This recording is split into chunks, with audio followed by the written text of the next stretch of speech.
भगवान शिव की कई दिव्य और प्रेरणादायक कहानियां हैं। यहाँ मैं आपको शिव पुराण और अन्य पुराणों से ली गई कुछ सबसे प्रसिद्ध कथाएं हिंदी में संक्षेप में सुनाता हूँ। ये कथाएं भक्ति, त्याग, प्रेम और महादेव की महिमा को दर्शाती हैं। 1. समुद्र मंथन और नीलकंठ की कथा। एक बार देवताओं और असुरों ने अमृत प्राप्त करने के लिए समुद्र मंथन किया। मंथन से सबसे पहले हलाहल विष निकला, जो इतना प्रचंड था कि तीनों लोग जलने लगे। सभी देवता भगवान शिव के पास गए और प्रार्थना की। महादेव ने जगत की रक्षा के लिए वो विष अपने कंठ में धारण कर लिया। देवी पार्वती ने विष को नीचे जाने से रोकने के लिए उनका गला दबाया, जिससे विष कंठ में ही रुक गया और उनका गला नीला पड़ गया। इसलिए भगवान शिव को नीलकंठ कहा जाता है। ये कथा त्याग और जगत कल्याण की सबसे बड़ी मिसाल है। 2. सती और शिव का प्रेम तथा दक्ष यज्ञ की कथा। भगवान शिव की पहली पत्नी सती थी, जो दक्ष प्रजापति की पुत्री थी। दक्ष शिव से द्वेष करते थे। एक बार दक्ष ने बड़ा यज्ञ किया और सभी देवताओं को बुलाया, लेकिन शिव सती को नहीं। सती बिना बुलाई गई, लेकिन दक्ष ने शिव का अपमान किया। ये सहन न कर सती ने यज्ञ की अग्नि में कूदकर अपने शरीर का त्याग कर दिया। शिव को जब ये पता चला तो वे क्रोधित हो उठे। उन्होंने वीरभद्र को उत्पन्न किया, जिन्होंने यज्ञ को नष्ट कर दिया।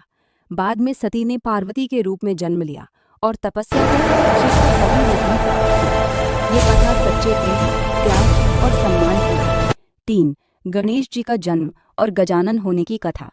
एक बार माता पार्वती ने स्नान करते समय अपने शरीर के मैल से एक बालक बनाया और उसे पहरेदार बनाकर रख दिया।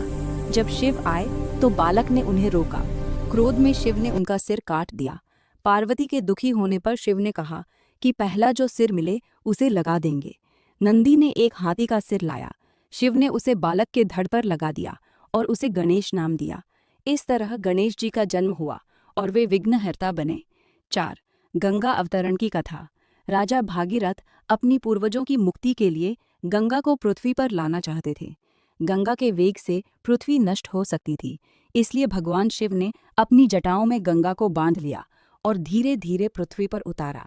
इसलिए शिव को गंगाधर भी कहा जाता है। ये कथा शिव की कृपा और संतुलन की शक्ति दिखाती है। 5. शिव पार्वती विवाह की कथा। पार्वती ने शिव को पाने के लिए कठोर तपस्या की। कामदेव ने शिव को मोहित करने की कोशिश की, लेकिन शिव ने उन्हें भस्म कर दिया। बाद में पार्वती की भक्ति से प्रसन्न होकर शिव ने उन्हें स्वीकार किया। उनका विवाह बहुत भव्य हुआ, जिसमें सभी देवता आए। ये प्रेम और तपस्या की जीत की कहानी है। ये कुछ मुख्य कथाएं हैं। भगवान शिव भोलेनाथ हैं, जो सच्चे मन से पुकारा जाए वे तुरंत प्रसन्न हो जाते हैं। ओम नमः शिवाय। अगर आपको कोई विशेष कथा जैसे कामदेव भस्म, जलंधर वध या 19 रुद्र अवतार विस्तार से सुननी हो तो बताइए।